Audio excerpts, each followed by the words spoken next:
Welcome to Bed Crime Stories podcast. I'm your host, T. To my bed crimers, hi, how are you? I hope you're doing well. To anyone new here, a warm welcome. Thank you for checking out the channel. Let me just ask that after listening to and or watching the video, if you found you enjoyed it, please do me a favor, smash that like button. And if you want to support the work I do, please consider a Patreon membership. You'll find a link in the description. Now, let's dig in. A crying newborn baby lies swaddled so that we cannot see him on a bed of ragged blankets in a crude wooden cradle. There is a bloodied blanket on the ground, suggesting that its mother has just given birth to the child alone. Pull back to reveal a sparsely furnished slave cabin and a beautiful young black woman. Shh, mon fils, ne pleure pas. You must be quiet, Charles. A full moon casts its light down upon a sugarcane plantation in Louisiana, illuminating an expansive property with a 2-story Creole mansion with a second-floor wraparound portico with a nearby outdoor sugar house for processing sugarcane.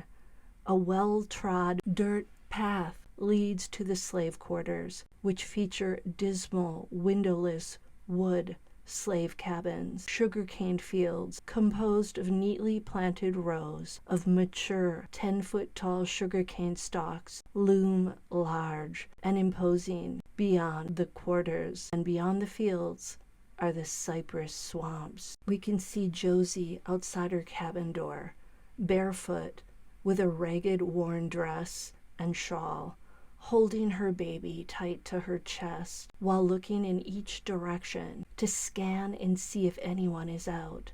Assured she is alone, Josie begins walking briskly toward the sugarcane fields. When she reaches the fields, she turns back to check her surroundings one more time.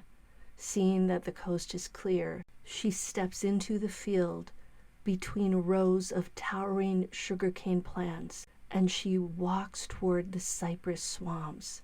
Toward the far end of the field, the sudden yelping of dogs in the distance stops Josie in her tracks. Terror descends on her face as she listens, trying to determine the direction and distance of the dogs.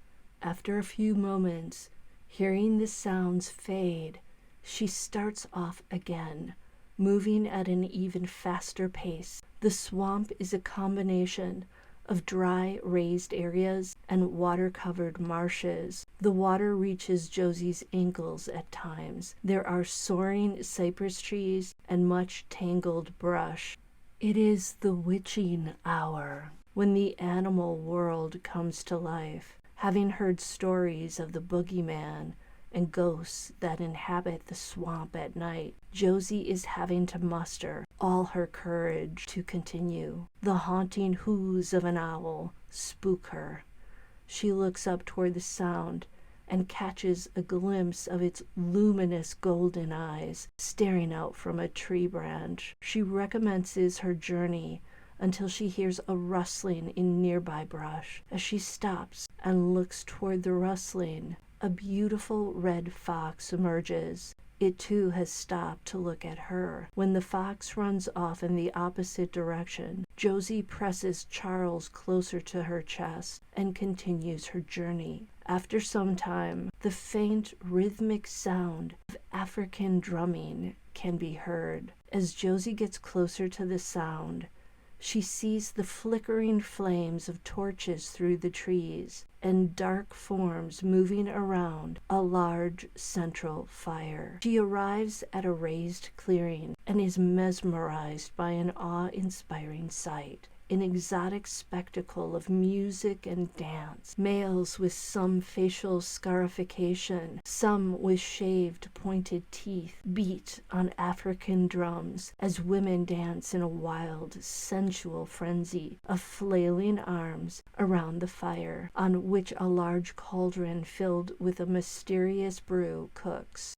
The fire's flames cast shadows on the dancers' bodies. One drummer wears a hollowed-out alligator head. Others wear feathered headpieces. Toward the back of the circle, a black voodoo priestess known as Sanité Dede stands on a large fallen tree trunk, chanting in a foreign tongue, with her eyes closed and her arms outstretched to the sky. A wild hog that has been sacrificed lies at her feet. Its blood is smeared on Sanité Dede's face and arms. She is at once beautiful and frightening. As Josie steps into the clearing, Dede senses her arrival and makes an action with her arms, signaling for the drummers and the dancers to stop. She opens her eyes, revealing striking light blue color, and they land directly on Josie. She motions with her arms for Josie